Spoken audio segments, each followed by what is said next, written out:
Okay, it's 10 o'clock of Central European time, and I suggest we start as planned on time.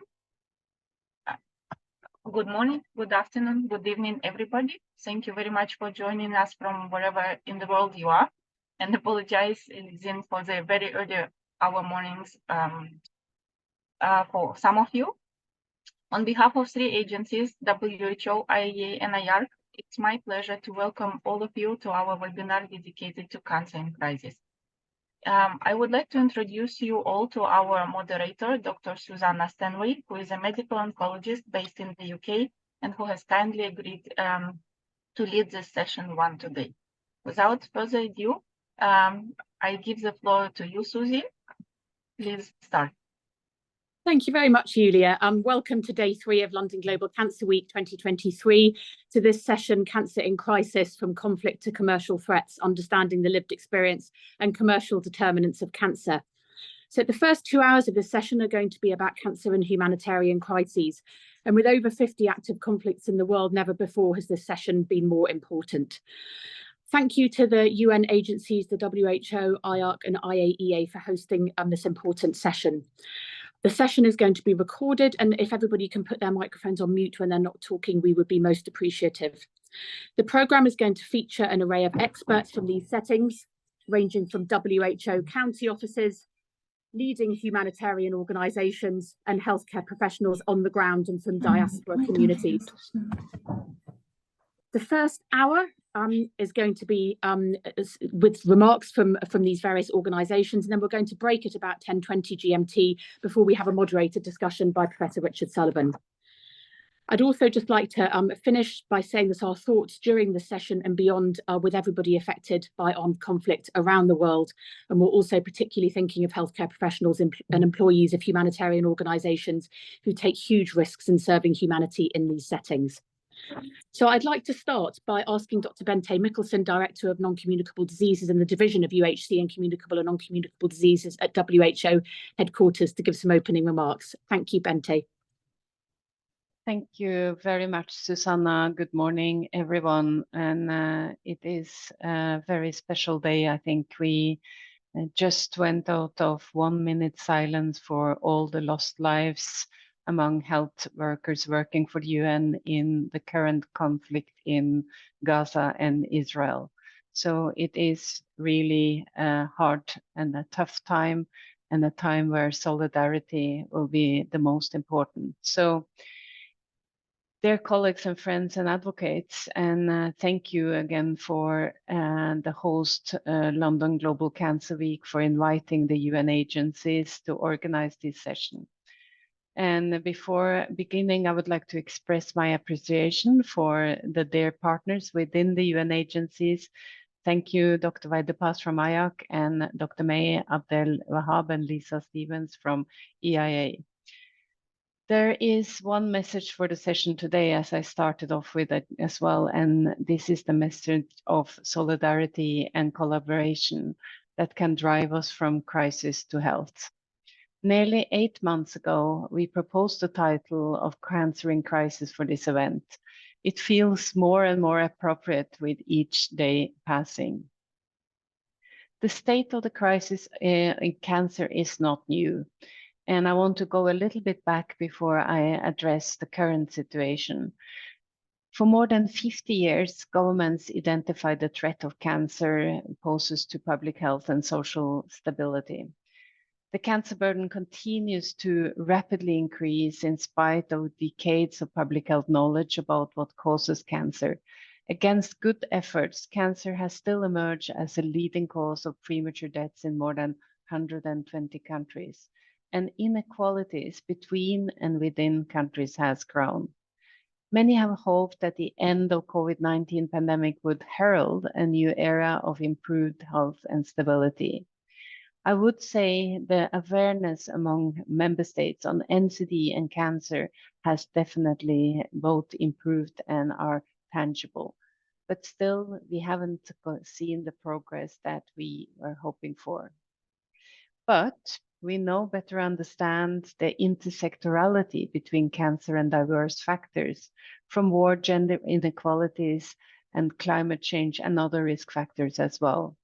And with the better understanding comes an opportunity to reverse trends and to promote health. So I would like to highlight 3 key lessons learned. First, cancer control must remain rooted in universal health coverage. UHC promotes access, equity, and financial protection, so much needed for cancer. Evidence from the economic downturns in the 2010s revealed that countries with higher UHC index had fewer avoidable deaths. A similar picture emerged from the COVID-19 pandemic. UHC enabled governments to deliver essential and continuous services. However, cancer is only now emerging as a priority in the UHC agenda.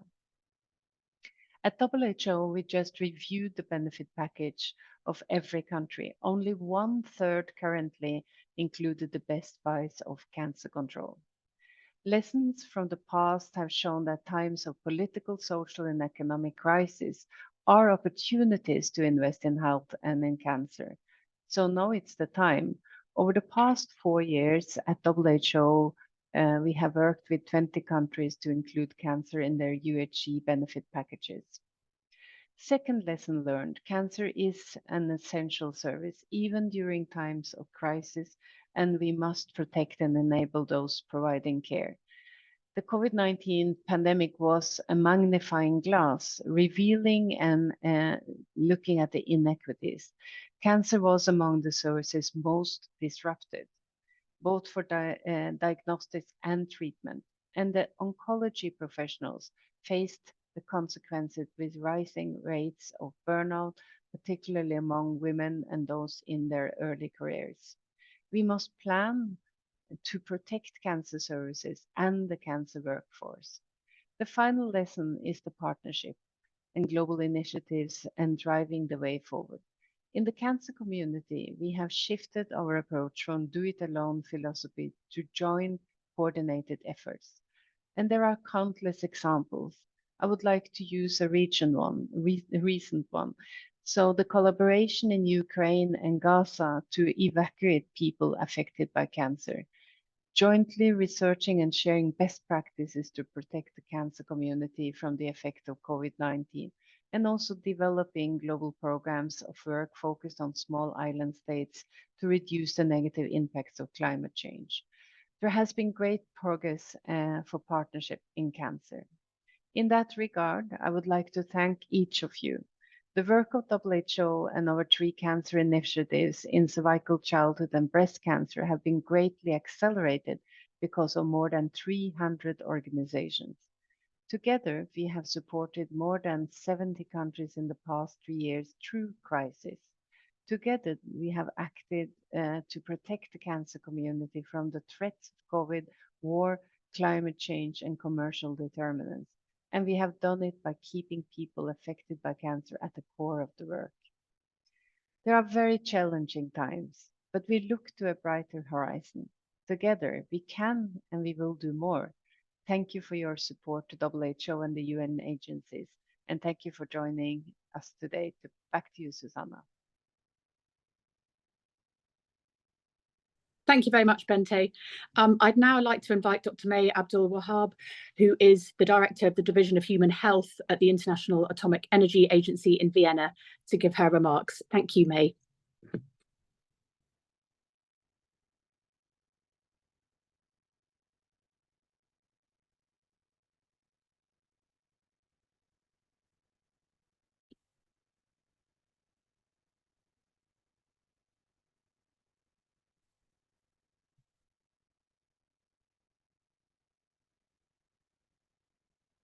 Nobody's speaking, Susanna, so maybe no one's speaking. Fine.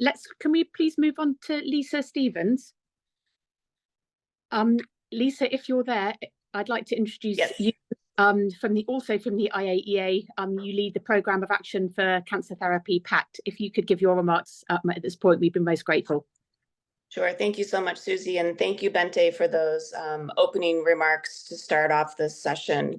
I just want to welcome everyone. I think this is a very timely topic, and thank you to the WHO for proposing this so far back in the planning process. I want to pick up on a few of the themes that Bente mentioned, particularly partnerships. At the IAEA, we have the privilege of working with WHO and IARC under the Joint Program in Cancer Control, where we collectively work with countries to both assess and plan for optimal cancer care delivery within a country. And over the years, since the launch of this joint program, we've been to more than 100 member states to support that initial assessment, the impact assessment, and then also in many, many countries, move on to support for a national cancer control plan. Bente also mentioned the global initiatives, and we launched in 2022 the Rays of Hope initiative, where we're working collaboratively with member states on the initiation or expansion of radiotherapy so that more patients in countries have access to this life-saving treatment as part of a comprehensive cancer control system. I want to end on one point that's very relevant to the topic of the day, and that is cancer in crisis. And just to note that through the IAEA Technical Cooperation Program, we have the opportunity to support our member states in times of crisis, in times of emergency, through an interregional project that is specifically designed to be fast acting and quick response to times when perhaps mobile x-rays are needed. In the COVID crisis, we were able to respond with test kits and other personal protective gear for the detection of COVID. And so I would encourage those listening to find out how to work closely with our technical cooperation program through the national liaison officers in our member states.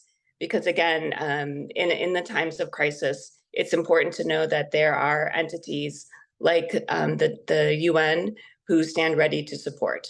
So thank you again for inviting me this morning. Thank you very much, Lisa. Susie, if I may, we have a recording from Dr. May. Can I try to play it once again, because I think you didn't hear the sound? Thank you, Julia. Let me try. It should work now, I hope.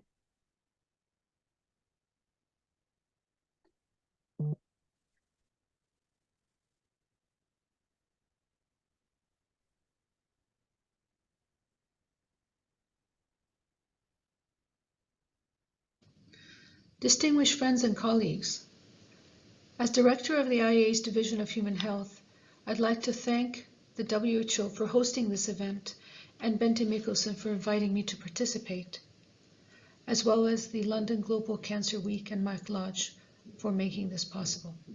While I cannot join you in person today, I'm thankful for the opportunity to share some thoughts on such an important subject. There isn't a single person these days whose life will not be touched by cancer in some way. The disease transcends boundaries, borders, conflicts and crises, divisions and distinctions. For those it touches directly, regardless of where they are and their circumstance, timely diagnosis, treatment and care are essential. We know that more than half of all patients will require radiotherapy. But for this treatment to be safe and effective, there must be access to life-saving equipment, facilities, and skilled medical personnel, all of whom must be underpinned by a robust quality assurance framework. Equally as important is recognizing that treatment is not a one-off event, but rather a process that requires the conducive conditions for coordinated, continuous, and consistent care. Research has shown that missing treatment sessions prolongs the overall course of radiation. The figure is undoubtedly worse for those living through a humanitarian crisis. Yet, even if patients eventually continue their entire course of radiotherapy, missing one session can negatively affect survival. Delays have been shown to result in an increased risk of disease recurrence, several % per day of loss. Shorter treatment courses. Oh my God, what is wrong?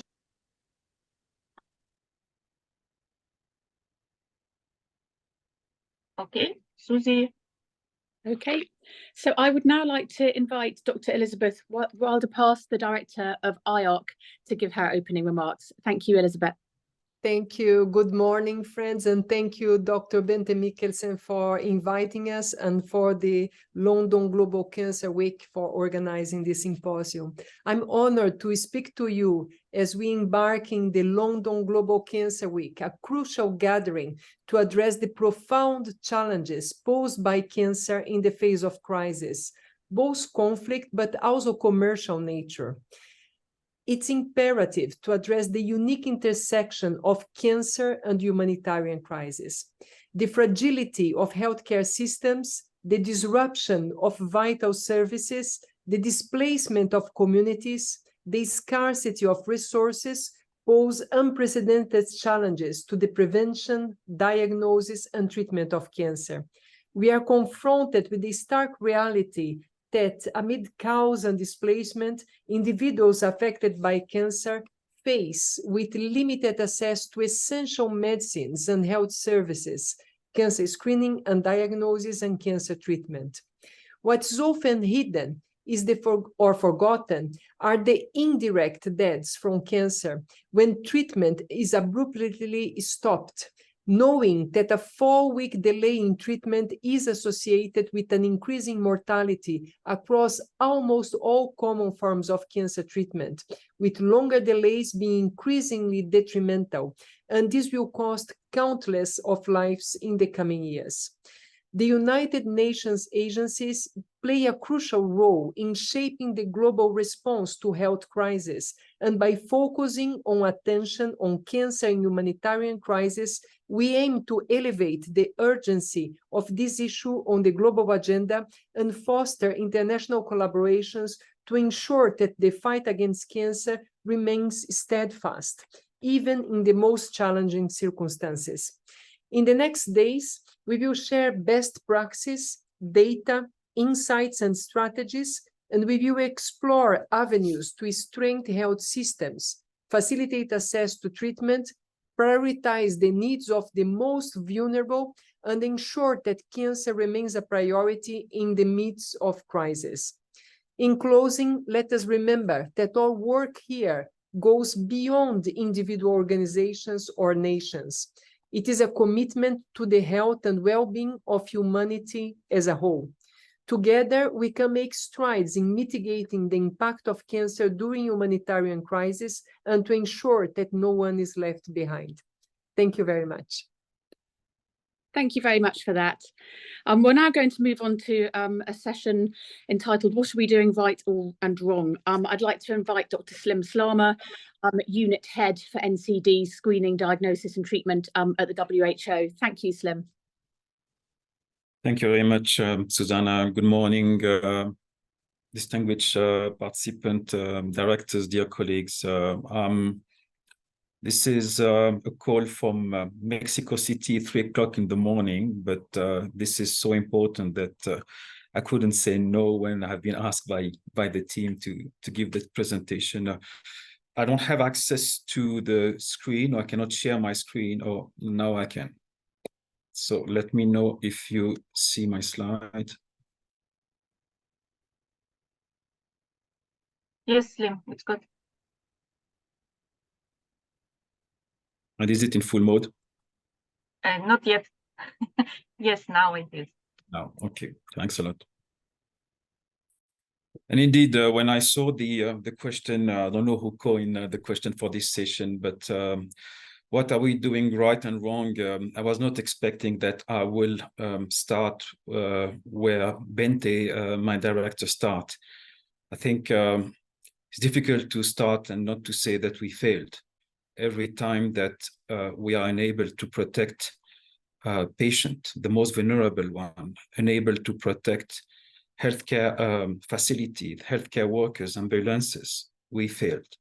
And it's not the role only of the cancer community or the health community. All of us as humanity, I think, failed. And it's quite a dire situation we are in on both ends. In Gaza and Israel, I think life must prevail, humanity must prevail. And I think I feel very emotional about this. because they are friends, they are colleagues, they are families that we know that are directly impacted by this crisis. And but more broadly speaking, I think there are challenges, and the other post that I put here is from my dear friends and colleague, Professor Sullivan, recently, a few days ago, put this post, about breast cancer in conflict zones, showing also the challenges in our somehow inability or suboptimal access and ability to maintain breast cancer programs in those, difficult situations. And I think we cannot discuss this without looking at the broader context, and the context, and these are graphs that are taken from the World Economic Forum 2025 Global Risk Landscape. And we are from polycrisis, we just slightly emerged from a pandemic to really have a concomitance and concurrent shocks deeply interconnected that are eroding overall resilience, starting by the climate crisis, but also economic, geopolitical, societal, technological, potentially with the opportunities with digital technologies, but also the risk of cyber risk in particular. So there are, compounded risks that are really have to be taken into consideration when we are carving more comprehensive solution and resilient health systems.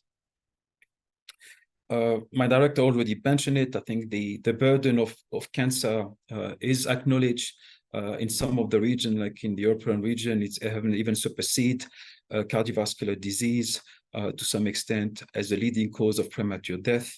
Stark inequalities and equities between countries, within countries. I'll just give the example here of childhood cancer survival, but also driven by social determinants and social inequalities such as education and income that further actually contribute to widening disparities between countries.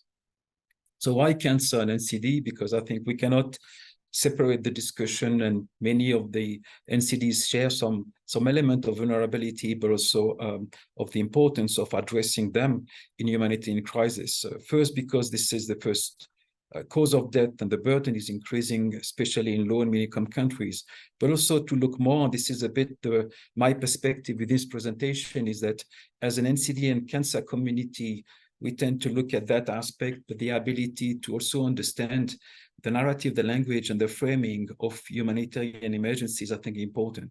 And last year, at the end of last year, more than 50 ongoing graded humanitarian emergency worldwide, mainly acute emergencies, but also more than 10 protracted emergencies, and in different contexts. And many of those emergencies are complex, are nested in crisis in crisis, a conflict in the context of drought, or an earthquake in the context of conflicts. So this makes it very difficult also to maintain focus, but also to be able to respond and build sustainable responses. Increasingly, people are displaced, forcibly displaced, and we tend to focus on refugee, and it's extremely important, but we also need to take into consideration that more and more now, since 2017, actually, more people are forcibly displaced within their home countries. And those people that are on the move and forcibly displaced are going to stay with us in our communities, in our societies.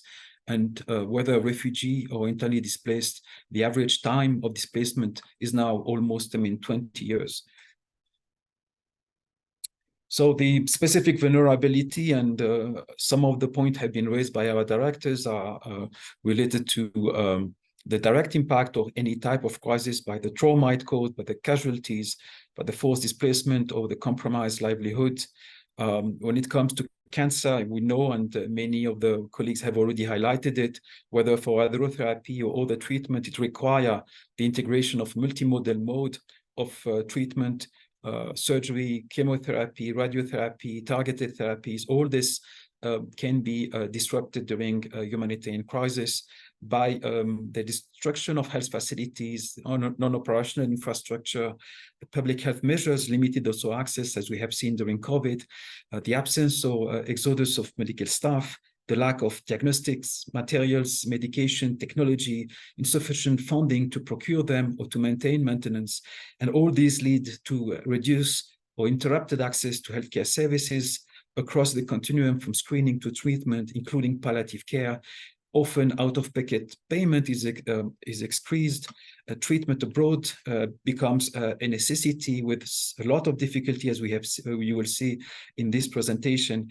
And the delay in complete treatment leading also to sometimes diseases that were initially treatable and curable, becoming incurable with lower quality of care.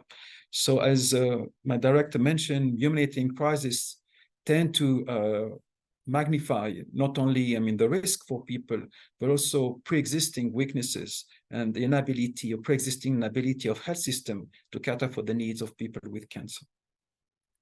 So what goes well, I think, is what we mentioned already. There is an increased interest, focus, understanding that there will be no improvement on the SDG, no improvement on UHC without addressing cancer in an integrated approach. You see on the right side was the resolution that member states adopted in 2017. And some of the progress that we have made, we launched 3 major integrated cancer initiatives on cervical, on childhood, on breast cancer. We produce a lot of technical guidance for those and beyond for support, in support of national cancer control programs. We increase our support and direct support through a collective effort through all the 3 agencies and beyond stakeholders. We mobilize a lot of colleagues that are here, some of them on the call, with strategic partnership with more than 300 implementing partners. We mobilize also those that we serve, and we are very proud to say that the framework of engagement with people with lived experiences has also flourished within the community of cancer. And we tried also to increase our own capacity across the regional offices that have also adapted and further developed some of those frameworks into their context. So these are some of the milestones, and I will not detail them, but I think we can say that it's an important journey. It's still not something that has been finished, but I think we are building a stronger and more resilient health system as we go.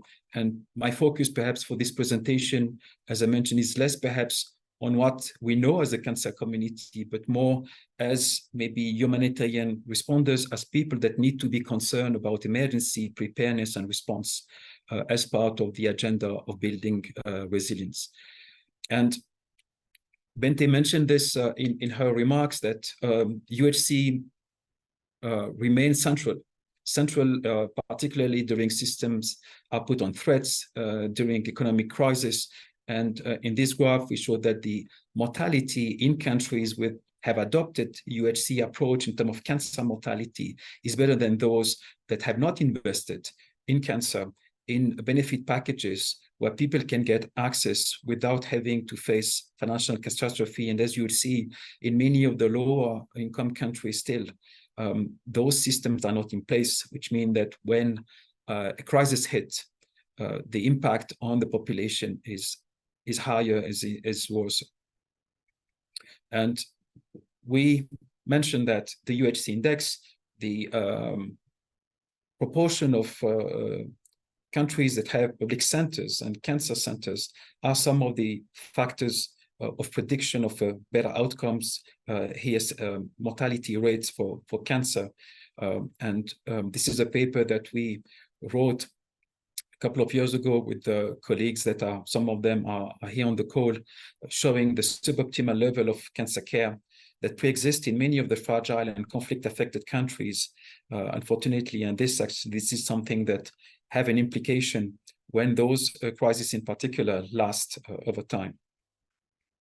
So the framing for this discussion, I think for me, would be important that we look at what is happening in the field of emergency preparedness, response, and resilience. And recently, WHO has released this framework that really looks at what are the key elements that need to be considered to build emergency preparedness, response, and resilience. Adopting a whole hazard approach is not only for preparedness, is not only on non-communicable disease, but even in conflict. And some of those elements are captured in this graph across what we call the 5 C's, 5 acronym about community protection, safe and scalable care, access to countermeasures, collaborative surveillance, and all this embedded in emergency coordination with 2 overarching elements that are governance and financing. I will not have the time to detail all this in depth, but I think this could be an important way to frame the discussion and see how we can address each of those elements to better integrate and include cancer as part of this framework and our actual response in countries. And this is a framework that many countries and humanitarian agencies are adopting to be able actually to strengthen their responses. So just few elements, as I mentioned. The first one is really emergency coordination within the health sector, but also outside, and making sure that those sectors are cognizant of cancer, of NCDs, and acknowledging that this population is among the most vulnerable and need protection, need care, and continuity of care in particular is an important element as we carve a comprehensive response. We need data and collaborative surveillance, health intelligence to monitor the burden, the trends, the capacity, but also the outcomes. We need community protection, as we have seen, because there is no effective response without community protection, and people themselves know better about what they need. We need to engage them in carving those solutions. We need to access in an equitable way medicine, supplies, equipment, and supply chain and procurement need to be resilient, and safe and scalable care require that we contextualize it into guidelines, into protocols, into universal health service packages that take into consideration the social construct in countries of their health system and their ability actually to progressively integrate cancer. And all this require, of course, good governance and financing. I will just take some of those 5 C's and just highlight some of the key elements that we have seen in responses. These are not theoretical statements. These are fed by the responses that we have seen in the last decades in WHO. I was myself 10 years in the Eastern Mediterranean region supporting the response on NCDs. So the first element is really the recognition that people with cancer are considered as a vulnerable group, and that cancer should be an integrated part of national and subnational health emergency disaster management plan, HEPA policies and strategies, including on some of the legislation that need to change in order to for the response to take into consideration the specific needs of the population. So aspects relate really to the inclusion in planning, but also legislation to ensure that refugee and displaced population can get access to essential services. We mentioned Medicaid evacuation, and I will take that illustration in the forthcoming slides, showing that the legislative and financial framework in Euro during the Ukraine response, this is what had supported the ability to evacuate patients. But if we see the medical evacuation happening now in Gaza in particular, the situation is totally different. So those elements are important in preparation of those service delivery model adaptation. Resource mobilization in the acute phase, and this is something that we are struggling specifically in the cancer, because cancer medicine to some extent are expensive if not prioritized, and the ability to procure them require that we mobilize funding, and the emergency appeal funding often actually we are competing with so many needs. So this is something that need to be taken into consideration, how we build also the capacity to mobilize our response by mobilizing funding, mainly domestic funding, but also being able to tap into those emergency funds and making sure that in the overall response, NCD and cancer are accounted for. In fragile conflict and vulnerable settings, and you will see it, I mean, in the subsequent session, there is also a need to invest on a more sustainable term and sometimes transition from the post-emergency funding to support further development of essential services, like we have seen in minimum service packages with some of the development banks that have supported those efforts in some of the affected countries. The first element is really advocacy for that inclusion, but also the inclusion early on in an emergency response the public health situation analysis, that is a tool in emergency that we develop in the rapid assessment to anticipate the risk, need to include cancer, not at the end of a spectrum, but early on. And this has implication on the ability to be part of the response and the management structures of emergencies, but also collaboration between health system and health emergency communities, because often the NCD and the cancer community don't know how to react in emergency preparedness, don't necessarily know how an emergency unfolds, what are the structures of the incident management structure in place to be able to respond effectively. So having the ability to be part in the health cluster, which is the cluster of response in emergency, often led by WHO, but also with other UN agencies, being able to develop, like in Ukraine, thematic working group on NCD and cancer, as illustration about how we can better contribute to the response from a governance and emergency coordination. And being able to position cancer is also to position ourselves overall on the global health and security agenda. And for the first time last year, we have an annex that had been endorsed, a decision have endorsed these annexes, recommending the strengthening of NCDs as part of emergency preparedness. And it seems trivial, but these are important texts that allow us actually to develop and receive a mandate from member states to develop our work and further support them in the response. We have, in this regard, a series of very important regional consultation and a high-level technical meeting that is planned as part of the processes leading to the high-level meeting of NCDs in 2025. And this high-level technical meeting that we'll be organizing in collaboration with the government of Denmark, UNHCR and other UN agencies and member states, is really a way to also bring those discussions and discuss really strategic approaches of integration of NCDs in emergency response. And some thematic areas will specifically cover cancer and palliative care. Data is really important to be able to respond. We need accurate, actionable data before, during, and after crisis.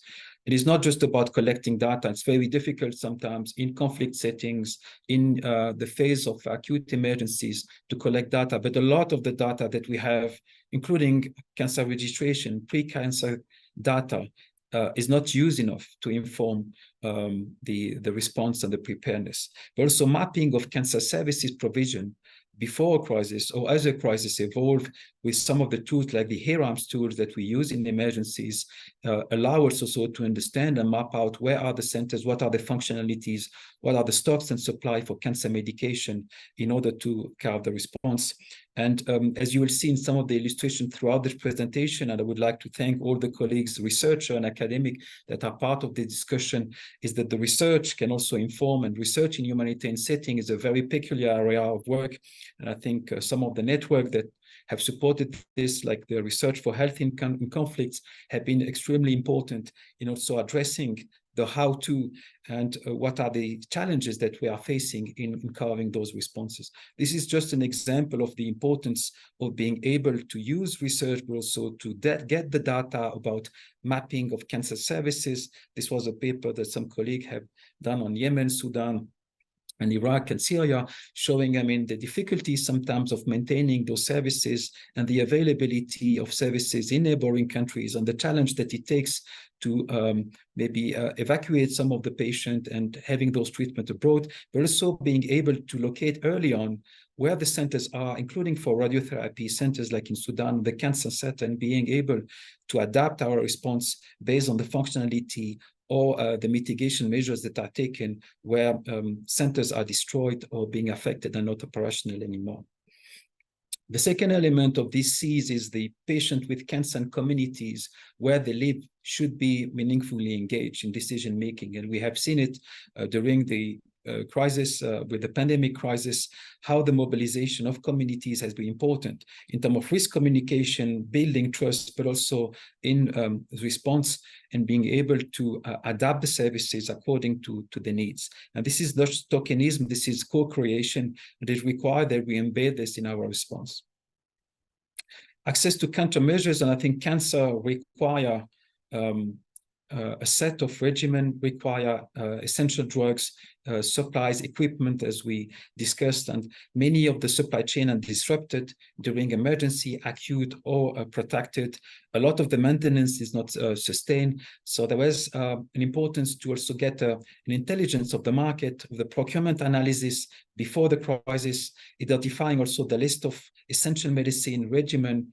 We worked, for instance, in Yemen, in Syria, for years to be able to understand what are the essential lists that are used in the main national centers, being able to prioritize those lists based on a prioritization of the cancer and the burden, but also understanding the regimen that are used, their procurement, in order to not ration, but rationalize and prioritize further some of those lists, being able to reduce them and anticipate procurement, because procurement requires time. Procuring for Ukraine took us half a year almost, and the same for many of the countries in emergency. So if we don't put the procurement orders, if we haven't done this exercise of privatization, it becomes extremely difficult and costly to maintain access to quality assured procurement, medicine, and technologies.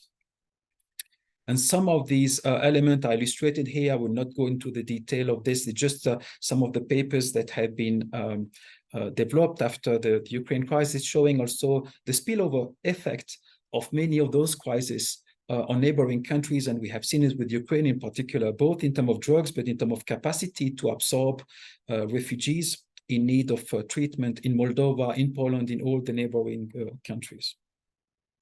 Safe and scalable care, as I mentioned, is an essential component of cancer care, should be guaranteed and maintained during a humanitarian setting. And the first elements start with the protection of civilians, the protection of people in need, the protection of healthcare, but also the ability to define essential services, packages that are contextualized.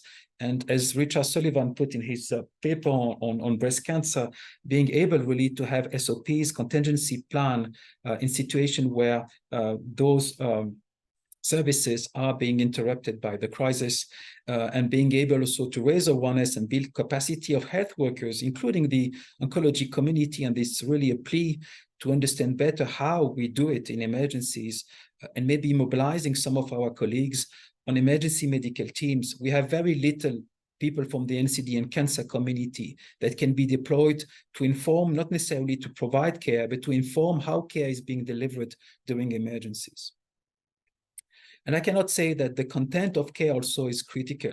And as we will be celebrating next year the 10-year anniversary of the palliative care resolution, I cannot stress enough the need also to revisit, and we have a working group with many partners, some of them on this call, on palliative care in situation of humanitarian settings. This is an imperative. This is not an afterthought, and we have some tools, and we need to further embed them in our responses. Slim, can I ask you to start wrapping up, if that's possible? Yeah. I have just 2 slides.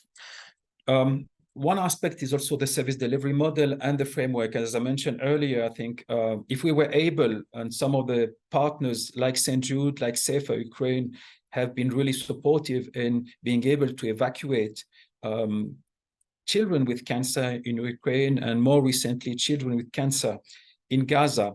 This is the strength of partnership. This is also required that we look at the legal and financial framework that underpin our ability to do that. In principle, we would like to maintain services where people are, when people live, and maintaining them. But when it's not possible, some of the lives can be saved also by organizing those medical evacuation, at least temporary, but they require criteria, modalities, need to be precise. And there are a lot of gaps in this area as well. And apart from the initiative that are from partner, I think we need to institutionalize this further. So in conclusion, and sorry for being long, I think considerable opportunity remain to strengthen emergency preparedness and response and resilience with regard to people with cancer. I think the policies should highlight the vulnerability with cancer, and cancer should be an integrated part of health emergency, disaster, and risk management. And we have a lot of experiences and country experiences to learn from.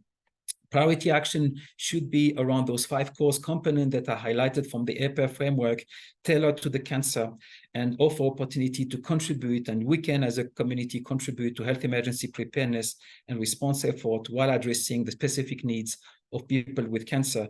And of course, we should continue to develop national cancer control plan based on evidence-based, cost-effective intervention as an integrated component of UHC, and in order to build resilient health system. Thank you for your attention.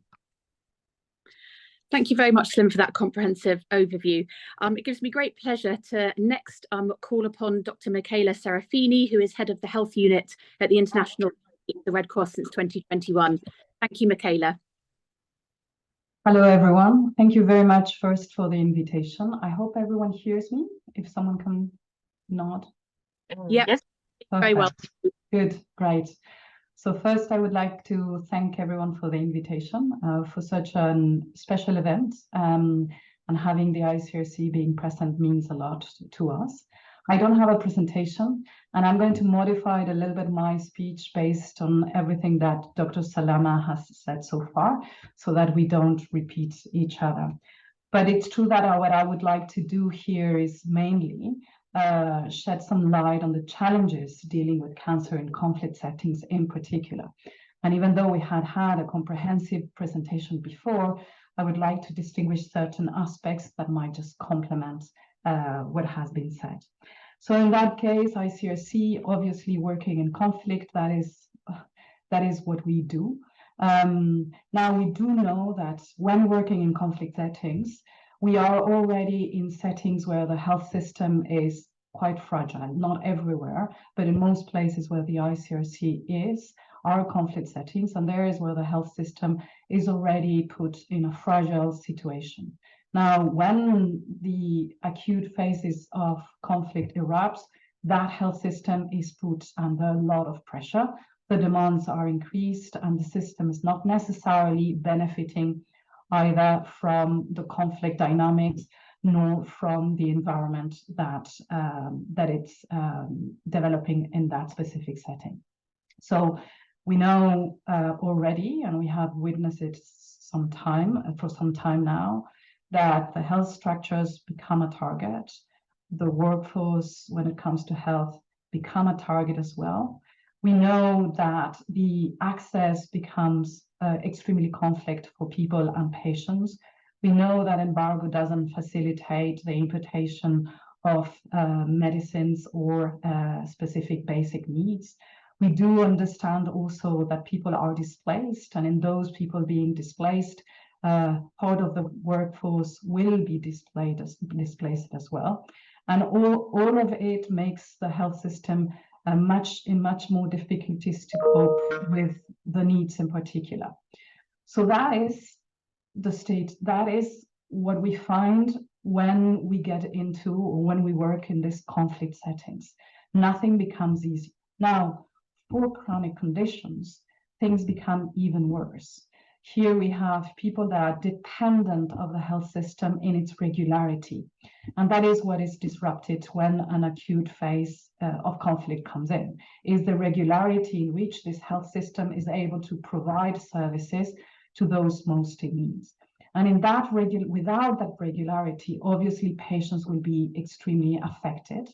And when it comes again to the chronic conditions, what we have in ICRC witnesses for years and years is that there are two populations that are mainly affected. And those are people that have NCDs in particular, but the ones in acute need are those that ICRC has witnessed so far, are those that are needing dialysis or insulin, diabetes patients, and those that are in need of patients living with cancer. And there is where the solutions are not straightforward. What does the ICRC does? First, try to understand how the system was coping with them before conflict, and try to understand how that system can be able to be sustained during conflict, and it's not necessarily straightforward. When it comes to that specific population, I want also to shed light a little bit on, while those people with chronic conditions, those that we're seeing that are living with cancer, do see their system affected, there is a specific population that we need to distinguish, and those are women. And I would like to refer all of you to the Lancet Commission that was launched in November on women, power, and cancer, where the conflict aspects and the dynamic that conflict put into women does make them more vulnerable to it. So in that, again, I highlighted a little bit the difficulties that we have to sustain, or the difficulties that are witnessing when sustaining health systems in a conflict setting, the specific vulnerabilities of those with chronic conditions and the specific vulnerabilities of those that are living with cancer in terms of the security to access, in terms of the regularity of the systems, in terms of the importation and a regular supply chain, in terms of the palliative care that they might need and can be suspended, and on the complexity of treatment, added to the almost complete suspension of early detection if that was the case beforehand. And when you work in protracted crisis, that becomes evidence with cases that have or that are detected very late in their stages. There is a lot going on in trying to adapt the emergency response to the complexities of cancer prevention, early detection, and treatment. And I wouldn't like to repeat what Salim was saying beforehand. There is an ambition to try to work it forward. In the meantime, what the ICRC is doing is, again, trying to adapt to the system that is already there, giving some continuity as much as we can. And the other thing that we do is obviously everything that has to do with medical evacuation as intermediate actors. We work and we dialogue with all parties so as to establish a medical evacuation system that through this legal framework is able to refer patients elsewhere, sometimes crossing frontiers, so as to make sure that they receive the treatment that they deserve. I would like to stop there with a tone of positivity in terms of things are happening. We are acknowledging the chronicity of diseases when it comes to the preparedness and response in emergencies, and with it, the specificities of cancer. So I think that things are evolving and we are much more conscious than before, and hopefully this will shed light into some of the big challenges that we have and that patients have today when confronted to the need of their regular prevention and treatment systems. I'll stop there. There's a lot of very rich conversations that are coming afterwards, so we'll try to benefit that time. Thank you very much for the opportunity. Thank you very much, Michaela, for that. We're now going to move on and discuss the situations in 3 different countries, Yemen, Ukraine and Sudan. We'd like to start with Yemen, and I'd like to invite Dr. Lamia Mahmood, who is the Regional Advisor, WHO for the Emro Regional Office. Thank you, Lamia. Thank you, Susanna, and thank you to all the speakers who have made my task easier. Like Michaela, I'll adjust what my intervention so that I do not repeat, but I think specifically Salim's presentation said it all. But just zooming into the Emro region, no doubt about it, we are the region of emergencies and humanitarian crisis. In just the last couple of months, this region has witnessed a number of emergencies. Of course, both natural and man-made, but mostly, of course, man-made. We've seen the earthquakes in Morocco and Afghanistan. We've seen the devastating effects of floods in Libya. In Sudan, my home country, we have had a war going on since April. You'll hear more about it. And more recently, we have had cholera outbreaks that have worsened the situation. There's protracted crisis in countries that are still going on and still having significant effects. And countries like Iraq and Syria, although they're no longer in the thick of war, but they still suffer from those long-term consequences. And everyone, I'm sure, who's with us today is following what is happening in the occupied Palestinian territory, what is happening in terms of disruptions of health services, attacks on health facilities, and of course, in that, people living with NCDs and people with chronic conditions, and specifically those living with cancer, are suffering the worst.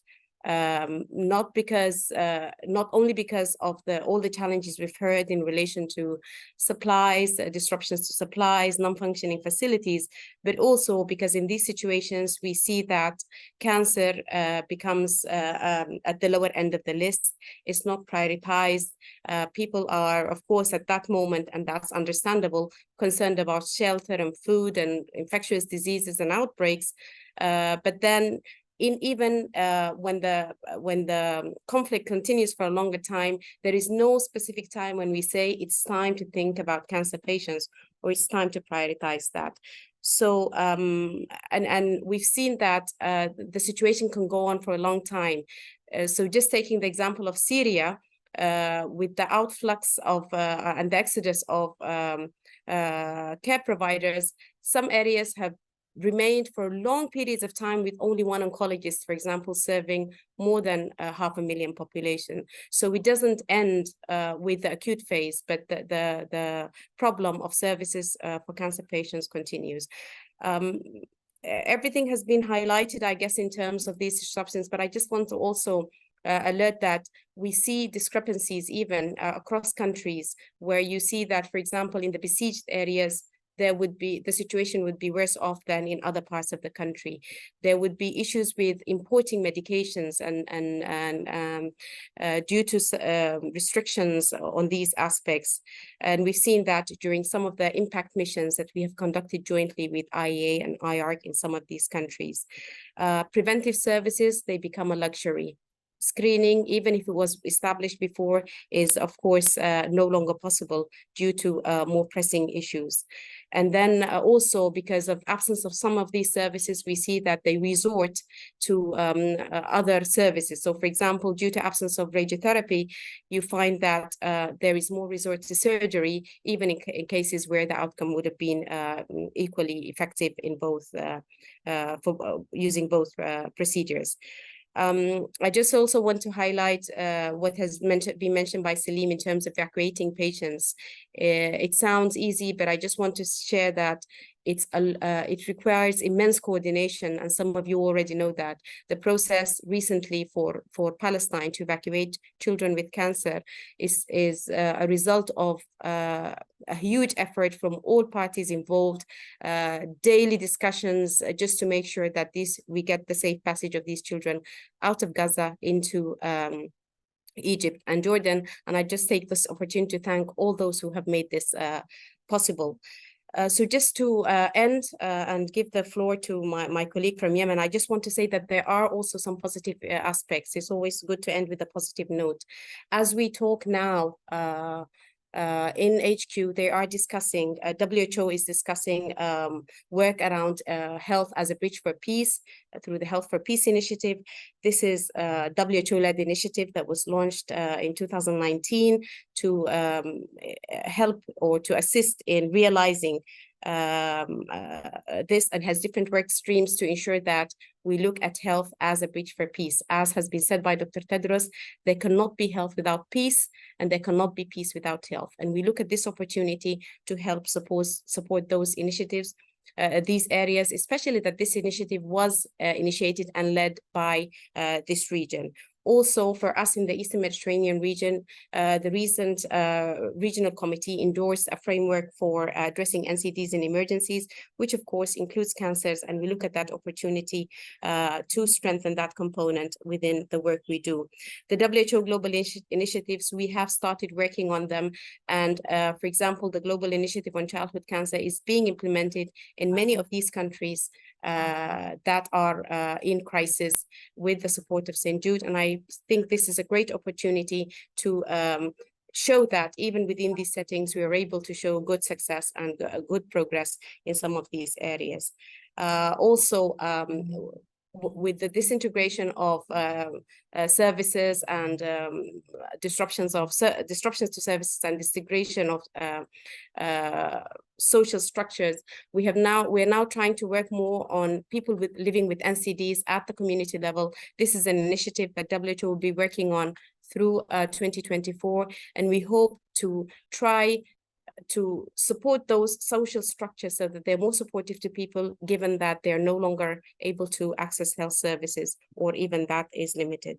So these are some of the issues I just wanted to share. There are a few opportunities, and we are capitalizing on those and using them in the region to support our countries in emergencies.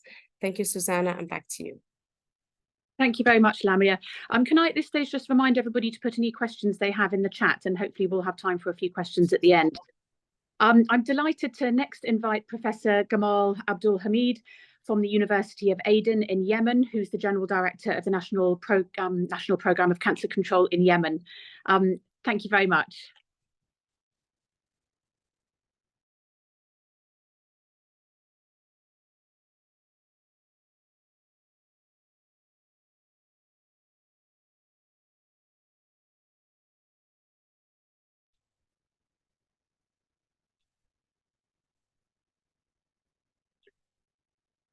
Professor Hamid, are you on the line? Ah, brilliant, just started, thank you.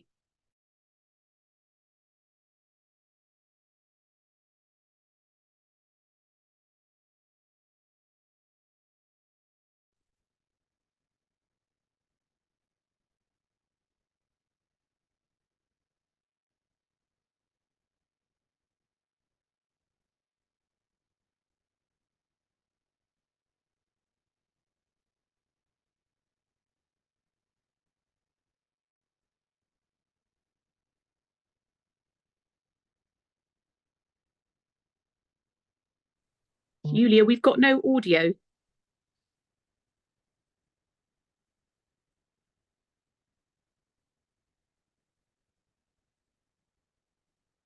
Professor Gamal, can you maybe try to say something? We did try during the dry run, it worked well, so. Yeah, we can see the slides, but we can't hear yet. Professor Gamal, can you hear us?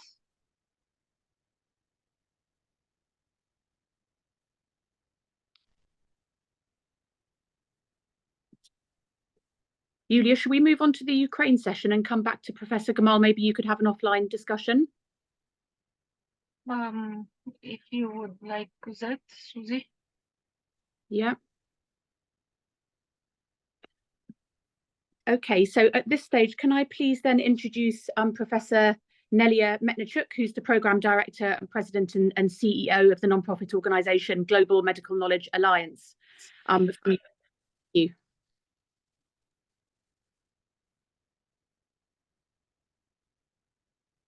Thank you so much. Let me try sharing my slides. Of course. Julia, oh yeah, thank you. 1 second.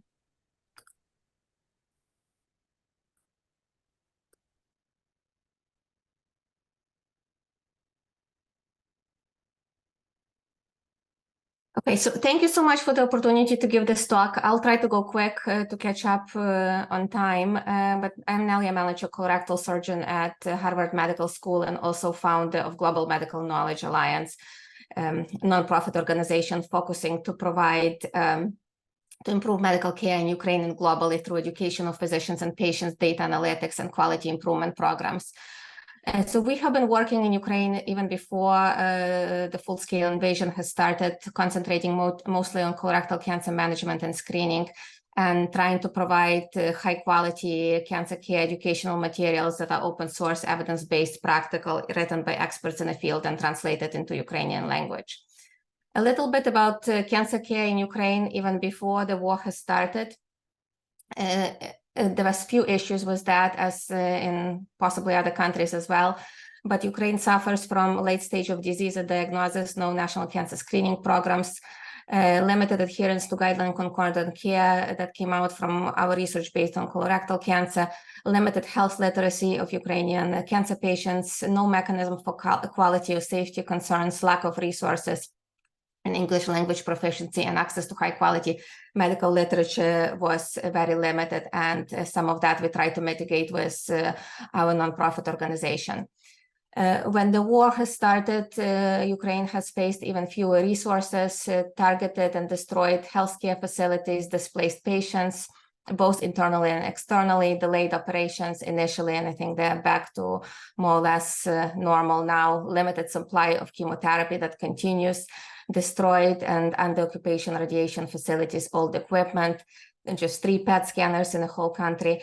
And the main issue, what we also saw, that there was very limited data available on the resources needed and other support that Ukrainian cancer patients needed to have.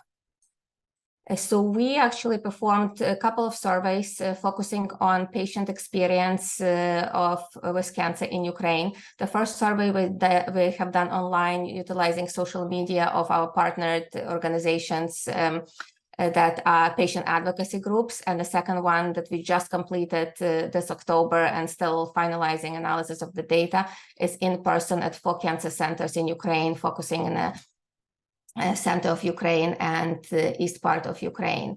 What we have found was the most recent survey that Ukrainian patients report, 60% of them report prolonged wait time for diagnostic tests. 61% report supplemental out-of-pocket payments to expedite imaging. 60% of patients actually were able to start treatment within a month, which I think is good for the war-torn country. 25% though report delay initiating treatment due to war specifically.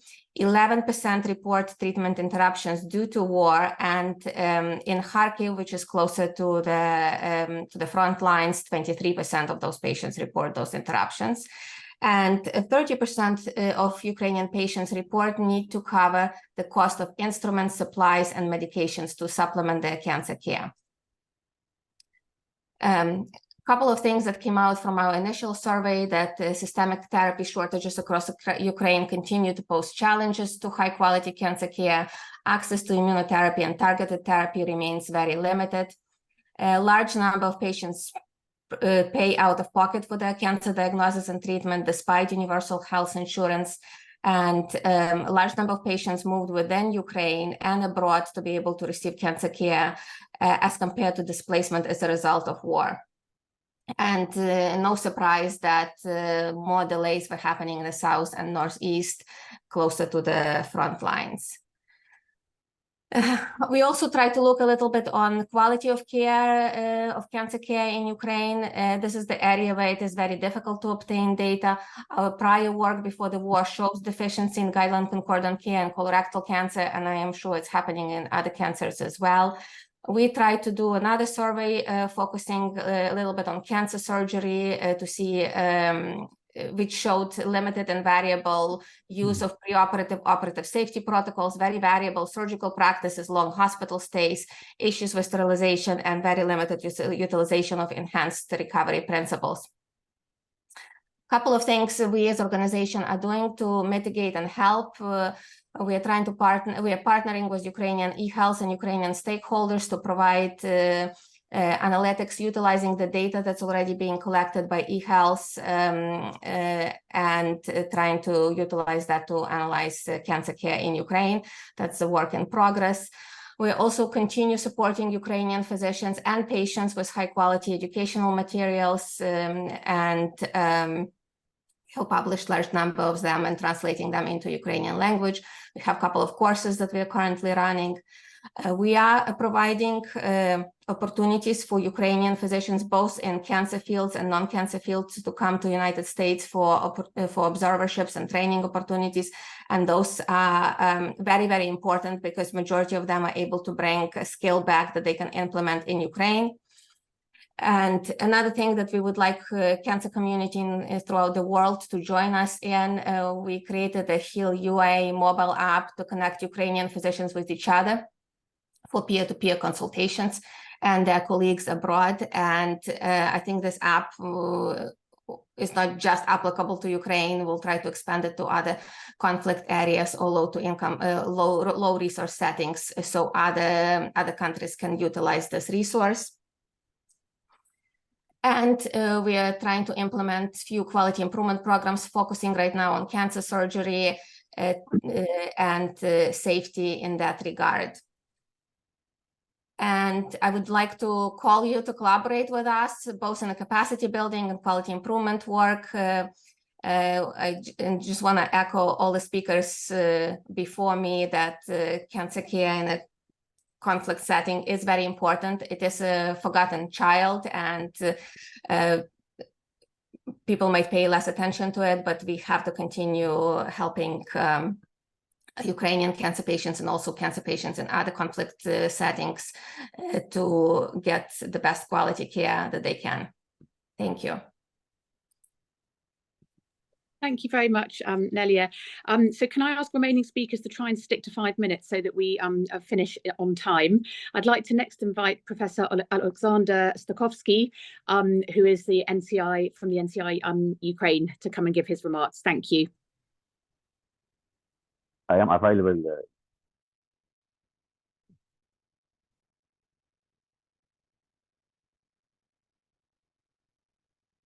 Julia, I am available. Oh, very good. Dr. Gamal, could you perhaps wait until we give the floor to a second Ukrainian colleague and then we call you back? Okay. Would that be okay? Yes. Okay, thank you. Very good. Thank you so much. So please bear with us. Alexander, the floor is yours. Please go ahead. Can you see me? Can you hear me? We can see you and we can hear you. Yes. Okay, I will share my screen. Yeah, can I do that? Wonderful. Yes, you should be able to. So perfect. Perfect. I will be quite fast. I mean, Nelia was already talked a lot. And do you see my screen? Yes, we do. Okay, let's do.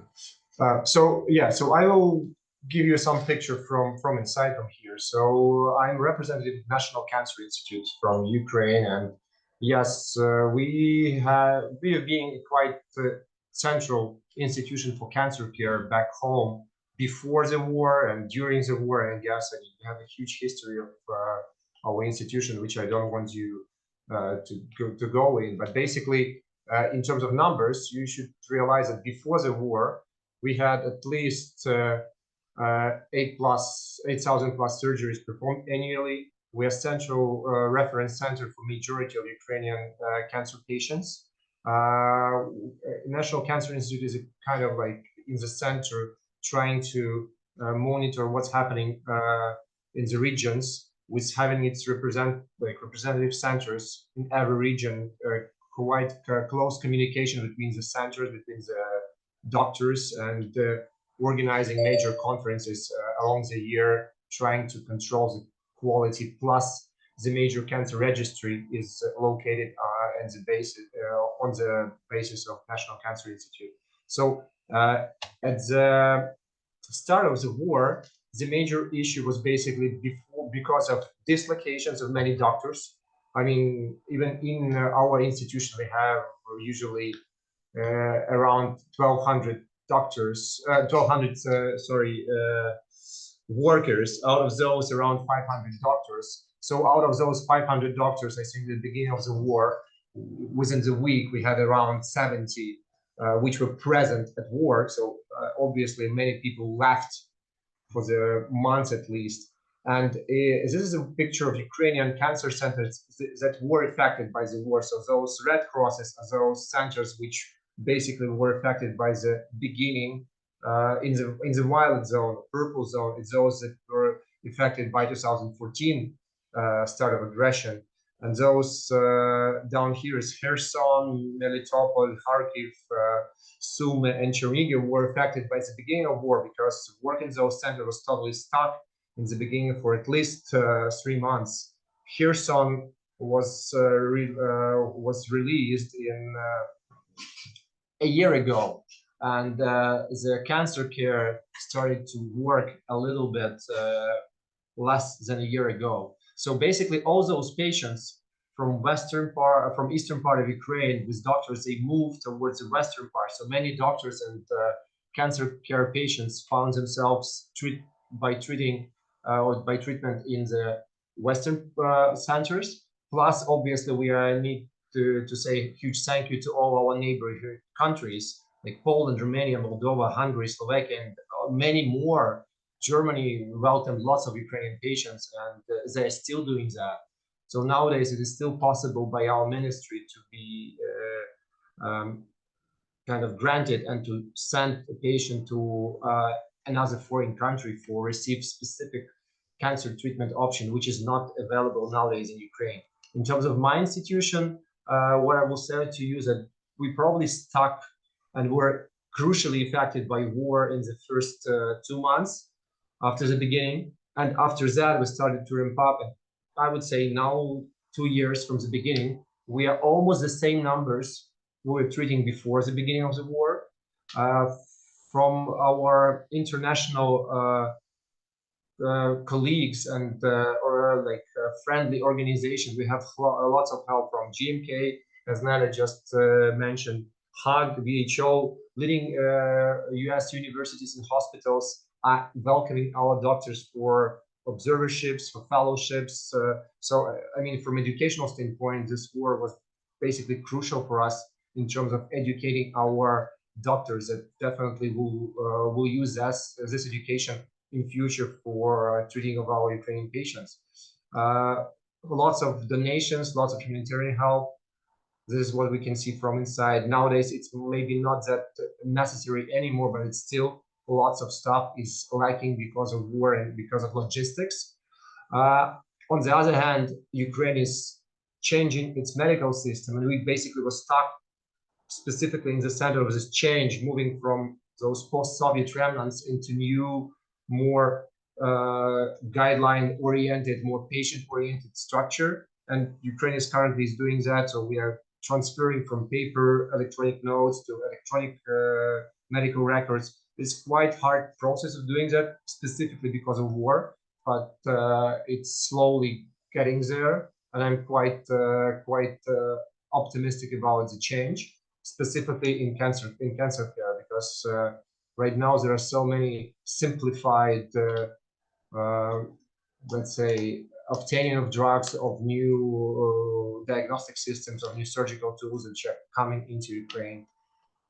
So I'm sending you warmest greeting from NCI, thanking for all your global help to our patients, to us as a specialists, and we definitely need to thank for all of this to all Ukrainian army guys who are staying on the front line for us, giving us a chance to continue to work and to be present here for our cancer patients.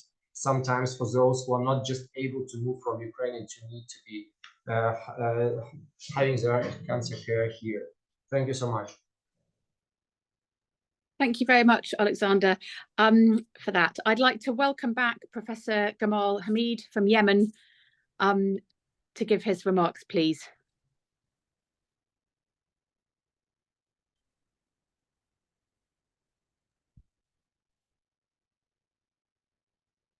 Professor Gamal, do you want to share your screen, or do you want me to do it for you? Good afternoon. Do you hear me? Yes. Good afternoon. Oh, thank you. Good afternoon, distinguished guests, ladies and gentlemen. Thank you for giving the opportunity to present the current situation of cancer care in Yemen at the London Global Cancer Week.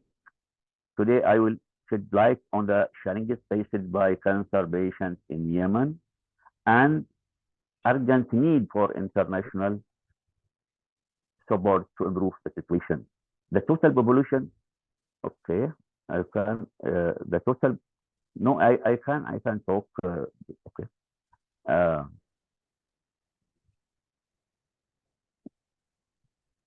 Okay, it is good.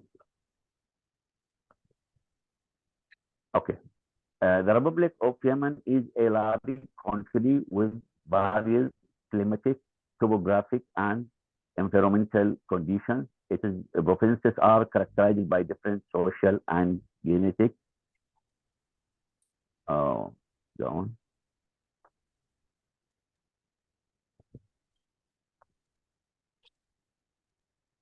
Okay.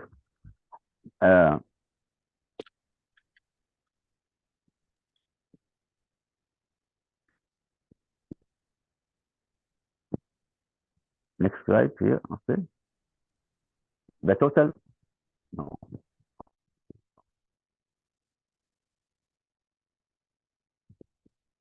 Okay. Okay. So the total population of Yemen nearly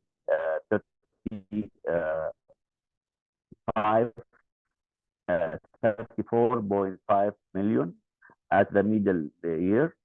The population pyramid show a very young population with a median age 20 years and around 39% of population were under 15. We see here this the next slide. Okay. Next slide. Next slide. Next slide. Okay.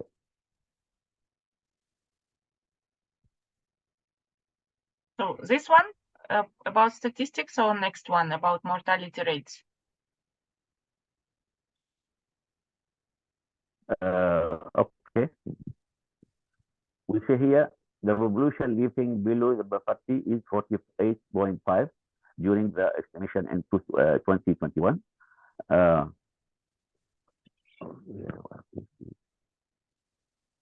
Cancer statistics, okay, here. In Yemen, accurate cancer incidence in Yemen is unknown due to many reasons, such as limited diagnostic and clinical resources. Furthermore, ongoing civil conflict for more than 10 years has recently contributed to the ambiguity of the burden of cancer at national level. According to Globocan, estimated of the overall age standardized rate of the cancer in Yemen is 97 per 100,000. Cancer mortality rate in Yemen for the year 2020 were estimated with a total of 12,103 cases, and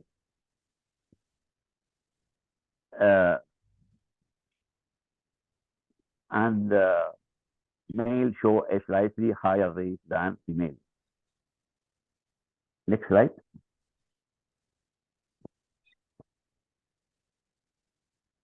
Okay. In this picture here, the cancer mortality rate according to cancer type. Among the type of cancer, breast cancer ranked in the top of this rate, 18.1%, followed by colorectal, stomach, liver, esophagus, lung, leukemia, and non-Hodgkin lymphoma.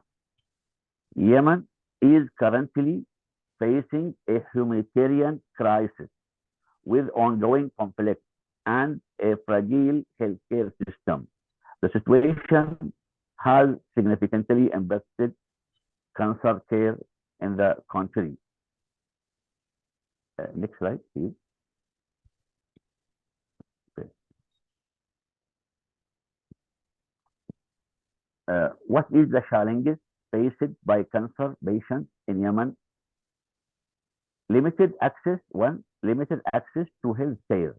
Yemen healthcare infrastructure has been severely impacted by ongoing conflict and political instability. Since 10 years, we are still in conflict.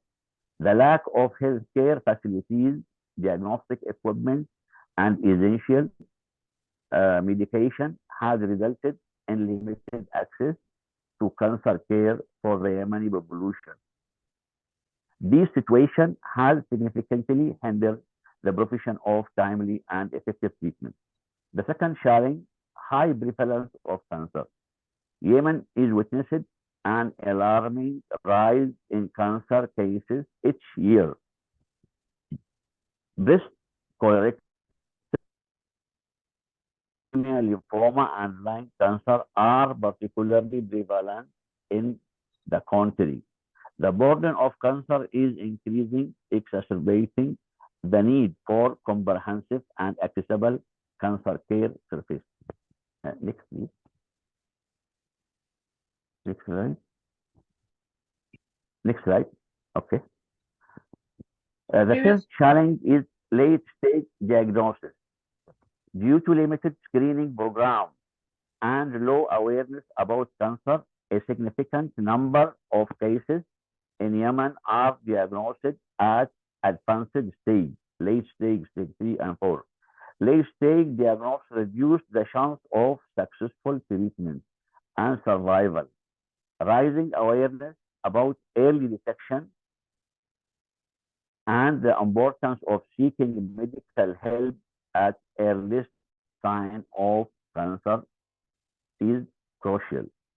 The fourth challenge is the inadequate treatment option. Yemen faces a shortage of specialized cancer treatment centers. We have 8 centers and 4 units for 22 governorates and trained healthcare professionals. The limited availability of chemotherapy, biological therapy, radiotherapy, we have only one radiotherapy center, and surgical intervention. All surgical intervention is the patient do it in the private hospital. Further compounds the challenge in providing comprehensive cancer care. It is essential to address these shortages and ensure that cancer patients have access to the necessary treatment. Next slide, please. Okay. Challenge number 5 is the impact of humanitarian crisis. The ongoing humanitarian crisis in Yemen has had a devastating impact on cancer care. The collapse of the healthcare system, displacement of population, internal displacement, and external, about 5 million displaced outside the country, and scarcity of basic necessities have worsened the situation for cancer patients. Accessing treatment and support services has become increasingly difficult, necessitating immediate international support. Challenge number 6, need for international support. Yemen urgently requires international support and collaboration to improve cancer care, financial aid, medical supplies, training programs for healthcare professionals, and capacity building in the healthcare system and provide better cancer care service. International organizations and governments must join hands to address this pressing issue. Our conclusion for this week, the situation and conclusion, our conclusion, next slide. The situation of cancer care in Yemen is difficult and immediate action is needed.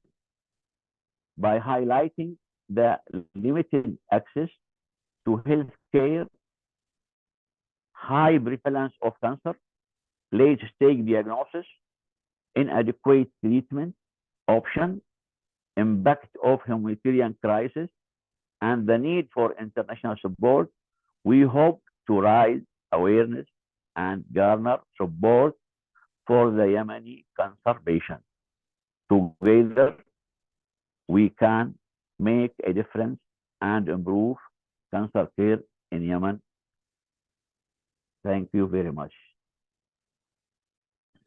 Thank you very much, Professor Gamal Hamid. That was a really great overview. I'd now like to invite Professor Nazik Hamad, who trained at the University of Khartoum in Sudan and is now a consultant oncologist at St. Michael's Hospital at the University of Toronto, to tell us about cancer care currently in Sudan. Thank you very much, Nazik.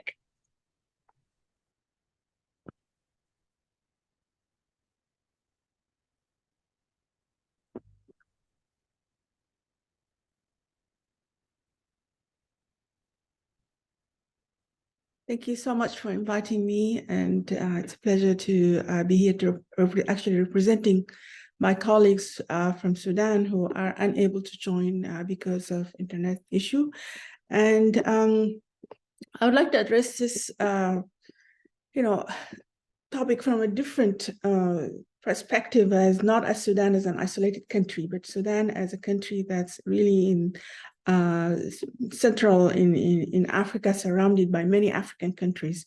We have, of course, Egypt in the north, but we have other 6 or 7 countries that we are surrounded with. And we ask ourselves a question, how many people are displaced by conflicts in Africa? And these are internally displaced people, refugees internally and externally, and refugees and asylum seekers. And from the recent Africa Center for Strategic Studies, we know that about conflicts displaced over 40 million people. This is more than the population of Morocco, more than the population of Ghana or Angola. And this is actually double the figure in 2016. So in less than 10 years, this has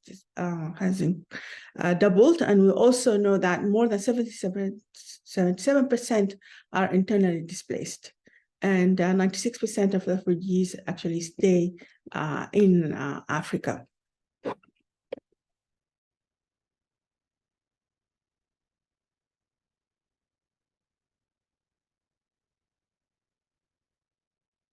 So, and as you can see, these are the majority of the countries that are actually in conflict. And as you can see, Sudan is there in the middle of them, and especially Sudan and DRC. But they are all contiguous, stretching from the Western Sahel through the Horn of Africa, encompassing the Lake Chad Basin and the Great Lake regions. And what's important in the discourse about conflicts is that these areas are never mentioned. They're rarely mentioned. It's mainly certain areas in the world that people concentrate upon. And we know this is what we call the Sahel region, which is the African arc of instability, starting all the way, from Mali, Burkina Faso, Niger, Chad, and Sudan. And it's important because Sudan was a hub of treatment for most of these countries. Cancer care for these countries. And so we need to ask ourselves, what are the cancer care needs of these 40 million people, not just the needs of patients in Sudan. And so Sudan, before the war, was a regional cancer care hub in the midst of the cancer care desert zones. As you can see, these areas here from Central African Republic, Chad, South Sudan, and Eritrea, there's and the borders with Ethiopia, very little or no cancer care in these areas. The oldest cancer center in that part of the world was in Sudan, 1964, Khartoum Oncology Hospital. And what Sudan has achieved in the last maybe 10 years or so is some decentralization of cancer care with provisional cancer centers and hospitals, including here in Merawi, in Medani, in Kosti, in Al-Ubaid, in Al-Qadarif, in Al-Fashir, and in Niala. And the government paid for most of the drugs. So there was a partial universal health coverage, and also some of the radiation therapy. And there were 4 functioning machines, especially Khartoum, of course, was the hub of the cancer care, where most of the difficult cases were sent, but Medani also had significant share of patients. And so this is Khartoum Oncology Hospitals. What happened after the war in April, we witnessed complete collapse of services in Khartoum, and that increased the demand on provincial centers where patients were internally displaced. And so, for example, Medani in a period of about 3 months or so, last year, so about 1,500 patients, and now within that same period, so 2019, 980 patients. So that's really a significant demand on these centers, and there's a lot of disruption in cancer medicines and pain medicine, because most of the supply came from in the central supply storage. It was in Khartoum. Radiotherapy, when Medani had 2 machines, and one of the machines stopped working because of the significant demand. And I would have to really commend my colleagues in Sudan, because they did start one of the machines that was not working before the war. They managed to start having it working in Shendi, but still that's not enough. Cancer surgeries have virtually stopped because there was more concentration on trauma and and also on emergency surgeries. And then childhood cancers, we are seeing some of the ALL patients relapsing because of lack of access to medications, and some of the medications that people were able to export to Port Sudan. There were some concern that they may be counterfeit. Of course, the cancer workforce nurses, doctors did not receive any salaries since the war started. And the effect of the region is that a lot of people do not know that a lot of cancer patients actually come from neighboring countries, including Eritrea and Chad and others. And so these patients have nowhere to go when the cancer services in Sudan have collapsed. So the response of the crisis in Sudan, we saw massive internal mobilization by the workforce. So a lot of the physicians and nurses and the other workforce are still in the country. Really, as in Ukraine, we see they moved to the provincial centers away from Khartoum, which is the epicenter, and Fasher, and they started working there. The palliative radiotherapy is provided to the most urgent cases. We see a lot of telemedicine, including the diaspora physicians being engaged through WhatsApp and Telegram. The Sudanese diaspora, so for example, the Doctors Union in Canada or in the US have tried to mobilize the international community and also mobilize sending some drugs, cancer drugs. Role of the African community, we see a lot of solidarity, but mainly personal. It's still suboptimal, and I would say role of the international community is still suboptimal, and there is a great fear that the eruption of the war in Gaza is overshadowing what's happening in our region. What are some of the lessons that we learned in the last few months? Because despite everything, there are still cancer patients are being seen, even though there's not enough drugs. And there is some work being done in prevention, in the provincial parts. For example, the breast cancer months, we saw some activities. And this is mainly because there was investment in the workforce. So majority of cancer doctors in Sudan actually trained locally. And Sudan boasted more than 66 oncologists, which compared to other African countries, surrounding African countries, is a significant investment. And also the investment in the decentralization of cancer care services away from Khartoum has afforded the country some cancer services despite the crisis.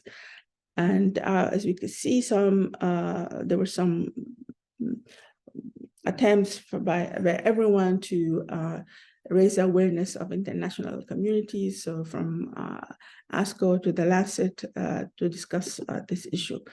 But resilience is not enough. So what can be done? I think we need more African solidarity and conflict preparedness. A lot of especially in NCDs, a lot of patients who went to Uganda or Rwanda are still not able to access the health system there, and they still pay out of pocket. We need to see from the national community and everyone equity investment in cancer care in conflict-prone zones. And as you can see from the map I've showed you, this is really an entire region. This is not Sudan, and a lot of it is driven by the climate change and the climate injustice. And we really need to see access to healthcare as a cause, not just an effect, which is health for peace, because most of what characterizes the surrounding area of Sudan is that there is no cancer care there, and all of it converged in Sudan, and now even the center for cancer care in the region has collapsed. And this is a new reality, which is different from before, where for example, Ukraine and Gaza, there are surrounding countries that are easier to get to. There are sometimes they have capacity for taking cancer patients, but this is not the case in Sudan, with the exception of Egypt. But also, it's far away for many patients, and only those who have means have recently been able to get there. So I think we need to see global action. We need to start to think differently. We need to invest in cancer care in places that do not have cancer care, such as South Sudan, Eritrea, and Chad, and others, so the entire region can become resilient. Thank you. Thank you very much, Nazik. Can I now invite Dr. Nazik Ibrahim from WHO Country Office Sudan to give a few remarks, and then we'll have a 15-minute discussion before Dr. El-Bawi wraps the session up. Thank you. Thank you for all the organizers, and thank you for offering Sudan the opportunity to shed light on what's happening. I have also a presentation. I will share just my screen. Nazik, can I ask you to try and keep to 5 minutes so that we've got opportunity for a 15-minute discussion at the end? Yes, I will do my best. Thank you. Thank you. So I think I will skip this. I think most of it has been mentioned by Dr. Nazik. And just a few remarks on the overall situation. Since April, we have an ongoing conflict, armed conflict, and now Sudan is classified as G3 since June. And most of the affected area are Khartoum, followed by Kordofan and Darfur state. We had a Jeddah peace just a few days ago, and it ended up by no ceasefire agreement. And the directly affected population are more than 32 were injured, and more than 2,000 have been killed, and almost 45 humanitarian workers killed in this conflict. By now, we have more than 7 million internally displaced people, and more than 1 million crossed the borders, as said by our colleague. And what's unique about this conflict is that there is a massive destruction of health infrastructure, and there have been a direct attack to the health facilities, and we have almost 60 verified attacks on health facilities. You can see here the displaced people, and it's unfortunately it's ongoing. And you can see also in the lower figure the access to the health care. Actually, less than 50% of the population in Sudan now they have access to health care. And just about Sudan before the conflict, I think Dr. Nazik have mentioned a lot of these points, so I will skip it. And just let me go to the current situation. Actually, since the eruption of the armed conflict in Sudan, there has been progressive disruption of the health service, and it includes, of course, the cancer services. And there have been waves of population displacement. In addition to the Khartoum Oncology Center, we have lost 4 other centers. And Khartoum was not just the capital of Sudan, but it was like the heart of the Sudan. So unfortunately, we lost most of the services in Khartoum, and the overload on the second radiotherapy center in Al Jazeera state was just collapsed due to the overload. And there has been also disruption of the government, total disruption of the government support. And also, in addition to all of that, the National Medical Supply Fund warehouse, which was located in the Khartoum, was occupied by the military forces. And it was like the warehouse for, the main warehouse for the medical supplies in the country.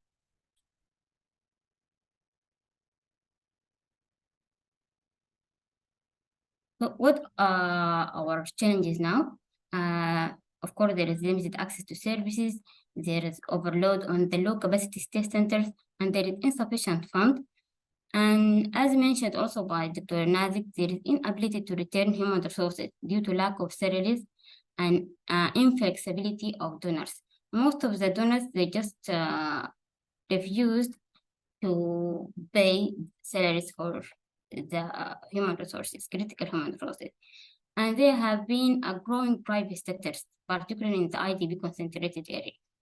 And for the psychosocial aspect, there is no clear guidance for that, and even evacuation for patients in Sudan was not even a topic for discussion, unfortunately. And one of the underestimated challenge was the loss of patient record. And now doctors are struggling to work up the patient status. And in addition to that, we have also weak information system, and we have lost the National Cancer Registry, which was dislocated near the Khartoum Center, Oncology Center. On top of that, I think we have also lack of significant involvement of other international agencies in cancer control effort. Until now, there is a weak coordination with the local NGOs and local initiatives. One of our challenges also that we don't have clear standards, especially for supplies. And we ended up by very long list of essential supplies, and it resulted in high cost, of course. What we need to do based on our recent experience, and I think we need to advocate, but to advocate, we need to increase the research capacity because we need evidence and we need documentation, and we need also to reach out the beneficiary. In addition, we need to invest in electronic records and data management and backups. And also, we need to set priority interventions because it was really a challenge. Which services is a priority? Should we focus on continuation of care for those who were already diagnosed, or to focus on early detection? What about cost effectiveness and basic needs versus essential needs? But we developed a proposal for fund, but we were questioned how we are proposing high cost intervention while we are struggling with basic needs. And in addition, we also need clear strategies and a preparedness plan, but using a bottom-up approach. In addition, we need to support critical human resources. This have been appeared as a major challenge in Sudan. And lastly, we need also to have an transparent but also flexible procurement process, because we had a very bureaucratic procurement process. But I think to resolve that, why not to have like an standard kits? We know that we have now NCD emergency kits, but it doesn't include cancer. But if we had a standard kits for cancer, I think life would be more easier. And actually, some donors, they refused to include the cancer and the dialysis supplies in their in the proposals for fund, because they didn't like to support non-standard supplies. This is all for Sudan, and thank you very much. Thank you very much, Nazik, for that. I'd now like to introduce Professor Richard Sullivan, Director of the Institute of Cancer Policy and Co-Director of the Centre for Conflict and Health Research at King's in the UK, who's going to moderate the discussion for the last 15 minutes and introduce our extra speakers for the discussion. Thank you very much, Richard. Susie, thank you very much indeed, and thank you to all the previous speakers. Time's against us a little bit, so I'm going to dive straight in, if I may. Antonio Guterres in the UN General Assembly said we live in an unhinged world. I'm hoping we can put some more hinges on the world in the next sort of 15 to 20 minutes. And I'd like to actually just call on Dr. Carlos Rodriguez, if I may, for St. Jude's, obviously been instrumental in working with our colleagues in Ukraine and most recently in Gaza, just to really give some reflections from a pediatric oncology standpoint, and then we'll move on to our other panelists. Please, Carlos, floor is yours. Thank you so much, Richard, and thank you everyone for taking the time to have this important discussion. So I was listening to all the different speakers and reflecting a little bit on, how to address that for children with cancer. I realized that definitely addressing childhood cancer care in situations of emergency and crisis is quite complex. These are probably the most vulnerable population in many situations of conflict. Children account for about to 40 or 50% of the casualties. And so the care that children with cancer require is extremely complex, as we all know. It requires very sophisticated multidisciplinary care, as well as supportive care, psychosocial support for families. And that level of coordination in situation of crisis is extremely challenging. So I can share the experiences that we have had, as Richard mentioned, with Syria, with Ukraine, and recently with Gaza.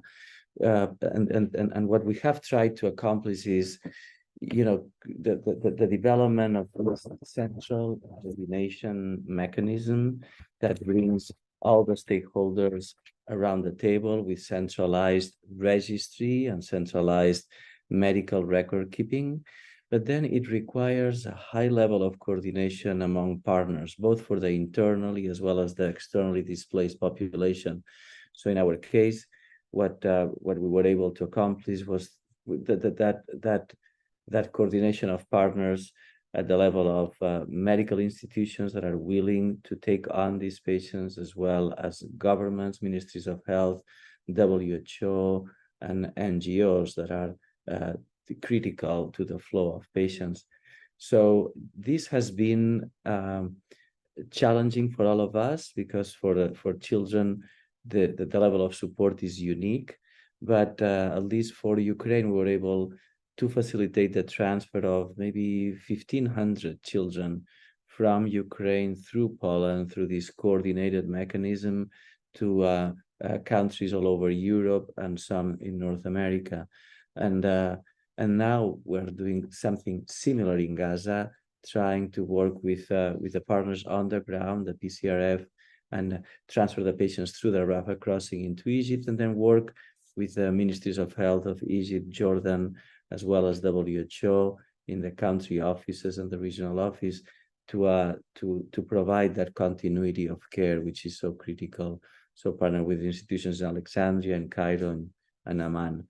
And so that level of coordination is critical for that continuity of care that is so necessary for these patients.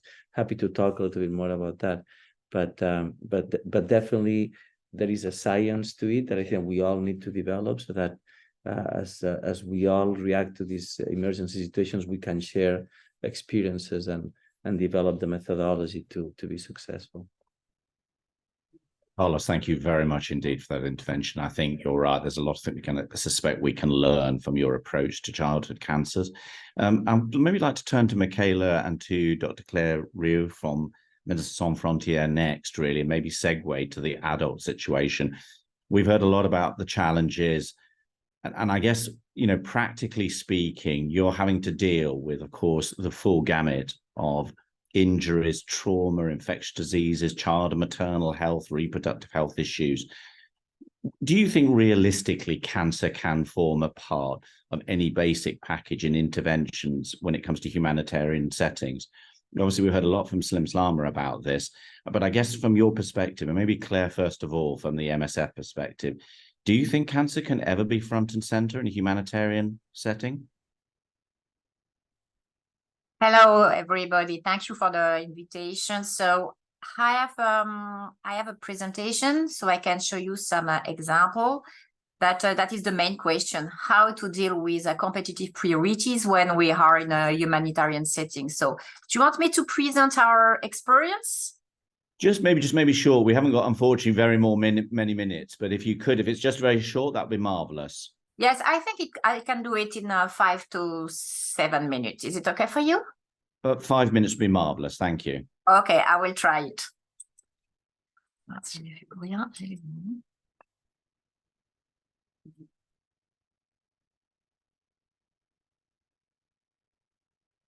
Okay, do you see my screen? Indeed, yes. Okay, so I'm going to go fast and to see that MSF was involved in cancer, in Kaposi sarcoma during the HIV epidemics, but we were not involved in the cancer treatments. It's only since 2018 that we decided to commit in a comprehensive approach in women cancer, and we have 2 projects. One is Malawi and one is Mali. So I will give the example of Mali, which is also a difficult, which is in a difficult situation, and also our example in Ukraine. How do we work with another NGO?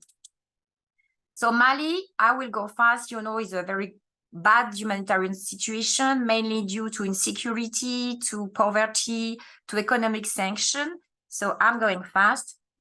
And we have a project in Bamako in collaboration with our colleagues from the academic hospital.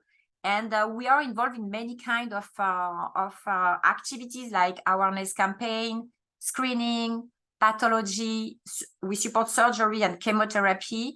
And we give expertise for radiotherapy and palliative care as well. Since 5 years now, and we have supported more than 500 women with breast and cervix cancer.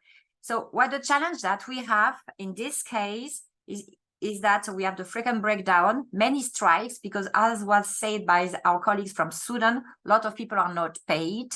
And for sure, due to insecurity, the visit of experts sometimes are very limited by their institution. So in Ukraine, this is the Grigoriev Center in Kharkiv, which has been destroyed, and all the patients of Kharkiv were treated in another place, in less affected area. At this time, we have a contact with an NGO just created for the situation, which was Mission Kharkiv, aiming at giving a consistent supply of chronic medication, including cancer, but not only cancer. So they were making the storage, the distribution of drugs. And for cancer, for instance, they have a link with the Ukrainian oncologist, and they do a traceability of medication through a creation of a digital secure database, meaning that you can know which kind of patient has received which kind of drug, and you have the electronic medical record of the patient. So as a donator, like MSF, we donate, we have this traceability into the patient and see what is going on. This experience has been shown in the ESMO in 2023 with a poster, and I can give you results, meaning that since 2022, when we begin in September, 1,500 patients received treatment, mainly women, and with the most common cancer that we can expect. So it was for us a very efficient model for constant care, and it was for us, MSF, a way of acting and helping these people. So a good example of collaboration. The perspective of Mission Kharkiv now is maybe to replicate this model in other settings. We have speak about Gaza, so, this can be in a way. We know that there is many cancer patients attending for treatment. Children, you have just speak about that. So what can we do?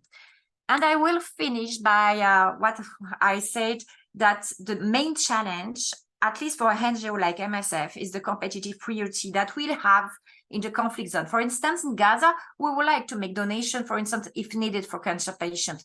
But for us, the main urgency is to care about the casualty and post-operative and surgery and post-operative. The second big challenge is access. So access to patients due to insecurity reason or many other reasons. And for sure, there is also the context of the limited resource in the country where often there is a humanitarian crisis. So the way forward, and it has been already said, is that I think the international medical network, that we can know each other, is very important. All the collaboration that we can do and the advocacy. Thank you. And thank you to all the team that, we are working with. Thank you very much. Super interesting. And thank you for your honesty as well about the competing priorities. I think this is something we don't overtly talk about. And I think particularly within the UN system. And I'd like to, if I may, come on to Wendy Lam next, who is the current president of the International Psycho-Oncology Society. Wendy, just some reflections on what you've heard this morning. Thank you. I prepare a commentary, which actually prepared we were planning to actually submit the commentary to show our solidarity to what is happening at Israel and Gaza at the moment. So I will present that in these sessions, very brief. So I will start by the opening by quoting a quotation from Isaac Asimov. The quotation is about that violence is the last refuge of the incompetent. And the disruptive impact of armed conflict on healthcare delivery is well established, as we know. For cancer patients and others with chronic diseases needing regular treatments, this can be fatal. As an international organization, IPOD stands against conflict, whether individual acts on violence or full-blown warfare and terror, wherever it occurs. We speak on behalf of cancer patients globally caught up in conflict. There are currently severe conflict in Sudan, Ukraine, and most recently in Israel and Gaza, as we have been hearing in the previous speakers who shared the experience, which continues to disproportionately impact civilians. Prior to the current Israel-Gaza crisis, the cancer burden in the Gaza Strip was already significant and the second most common cause of death after cardiovascular disease. According to the Global Cancer Observatory, the incidence of cancer is 159 per 100,000 people, with a total of over 4,000 new cases in 2020. And with most cases diagnosed at advanced stage, together with the constant shortage of cancer treatment, cancer mortality is extremely high in the Gaza region, with a total of over 2,800 deaths reported in 2020. The hospitals in Gaza are overwhelmed by treating injured patients, while at risk that hospital and medical facility would not be spared by the airstrike or damaged. The one children's cancer hospital, as we know, has had to be closed as the Israel and Gaza crisis continue to intensify. Cancer patients are forced to leave their homes and move from the hospital for evacuation, and such emergency-induced social situation may result in disruption of ongoing treatment, delayed diagnosis, and treatment postponement, leading to an increase in mortality.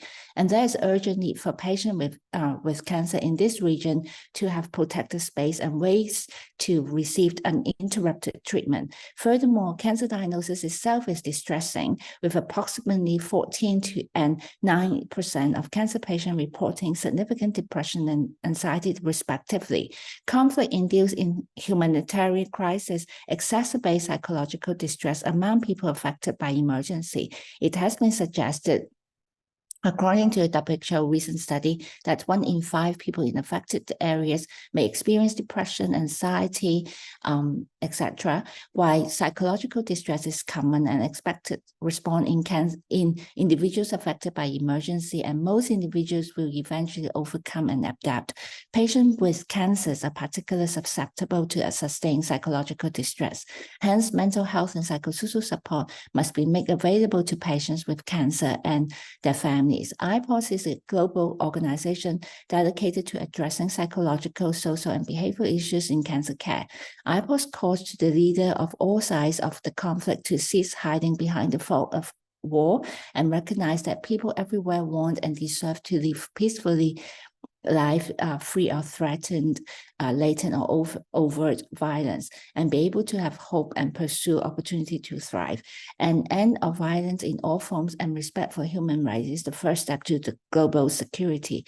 As a key step, IPOD re-emphasize the rights of cancer patients and families in Israel, Gaza, and elsewhere, and who are prevented through conflict from the care they needed, the importance of psychosocial care as the fundamental human right and the most basic human right of a life free from the threat of violence. And it is essential to urgently put an end of the suffering caused by this conflict and implement appropriate humanitarian responses. And that's it from my end. Thank you.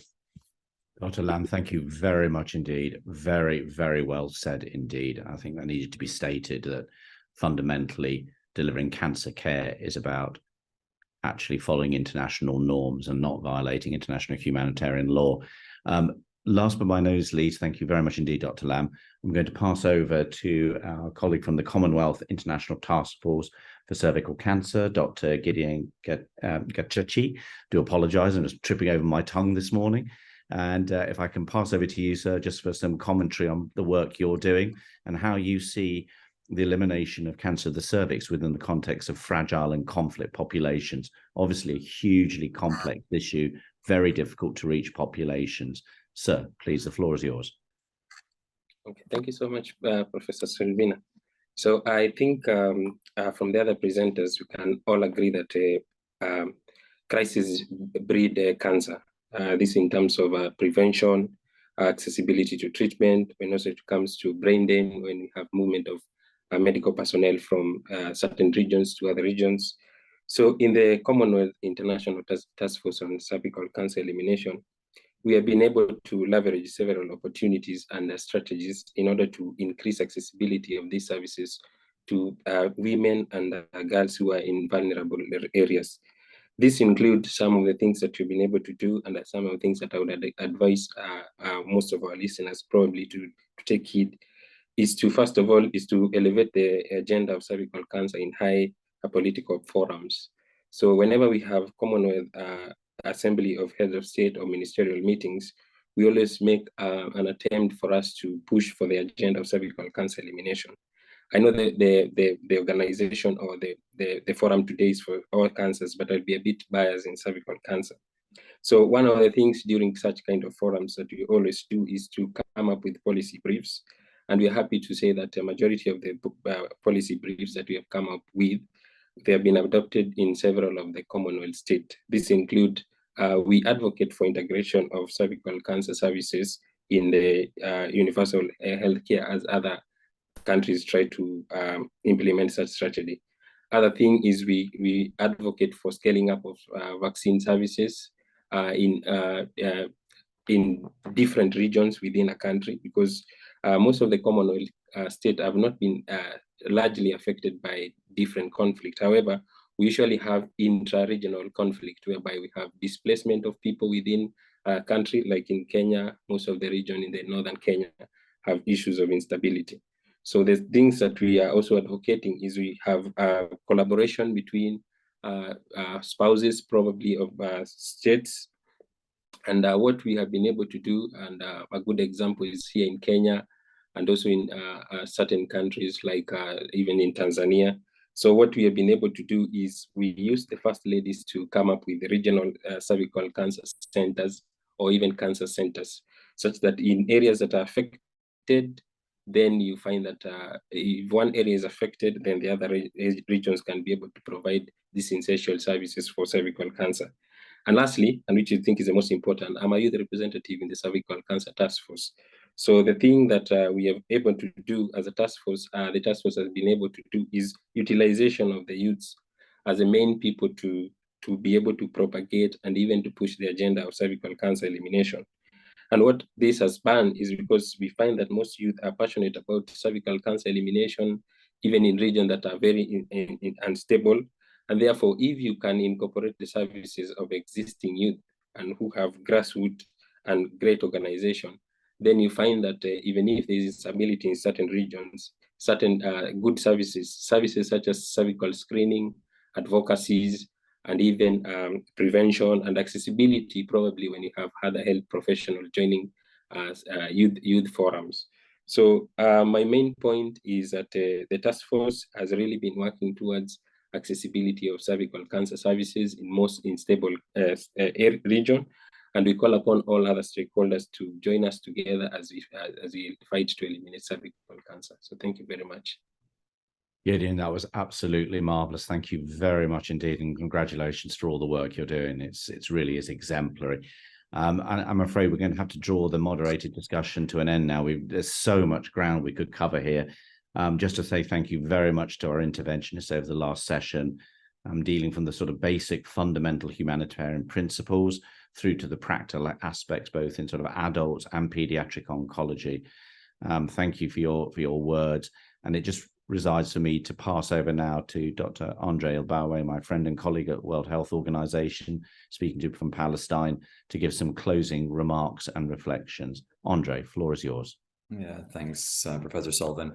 Before doing so, can I actually pass the floor back to you? You have been, for us and in the community, such a leading voice in cancer and conflict. So I think we'd all be amiss without hearing from you. If you want to also share, having moderated the last session, but also hearing from the other panelists, your general reflections for where we are and what is the road ahead. Sorry to put you on the spot, Richard, but we're very happy to hear from you. I actually have only one statement to make: is war is a disaster for humanity, and it's a disaster for cancer care, and we only see it in Gaza now. I mean, to all intents and purposes, cancer care has come to an end there, and people are dying. And frankly, if we can't find peace and a way of actually reducing the level of conflict and violence that is spreading around the world, from Sudan to Gaza, back to the Middle East again, then we will forever be playing catch up. And everything we're discussing today is immaterial in the light of the kind of conflicts we're seeing now. And I guess my only call really is for peace. And that's it really, Andre. Thanks, Richard. That's such an important statement. Well, what can we do after 2 very difficult hours, very emotional for all of us, being intertwined in these conflicts, either directly or indirectly. And it's not easy to have to process all the suffering that we know is happening. When we juxtapose the suffering of war, as we've heard from Richard, with the suffering of people who are affected by cancer, they uniquely experience a trauma that we just cannot imagine. What we've heard today is the beginning of trying to unroof that trauma and understanding what is it that we as a community can better do to be present, to listen, to learn, and to serve those most vulnerable communities in need. I do want to say, having been part of these discussions now for a few years, we've come a long way. We still have such a long way to go, but this idea of talking about cancer and crisis, cancer and war and humanitarian emergencies was but a small idea of people like Professor Sullivan for the past decade, and now is coming into the fore. And it's an important recognition that that has been a progress that many of the organizations present today have been investing their time and effort to make that a new reality for us. But again, noting that we still do have so much more to achieve in service to those communities. So just 2 brief comments before we close, because I know we're behind on time. First, I do very personally, and I know for our department through Dr. Slama, through our director, Dr. Mikkelsen, this area of NCDs and emergencies is not going away. This is not just another webinar for us. This is not just another discussion. I think Richard has said it before, and let's just repeat it now. We are in fact being judged by our actions through these crises, and without action, it is understandable that communities will start to lose trust in our institutions, whether they be at the UN or at a community level. If we do not act in a just and timely manner, that trust will erode in a more concerning and faster manner. We do have powerful organizations. When we think about the mandates of each of our organizations, it's quite remarkable what we represent across sectors, both in health, development, and governments.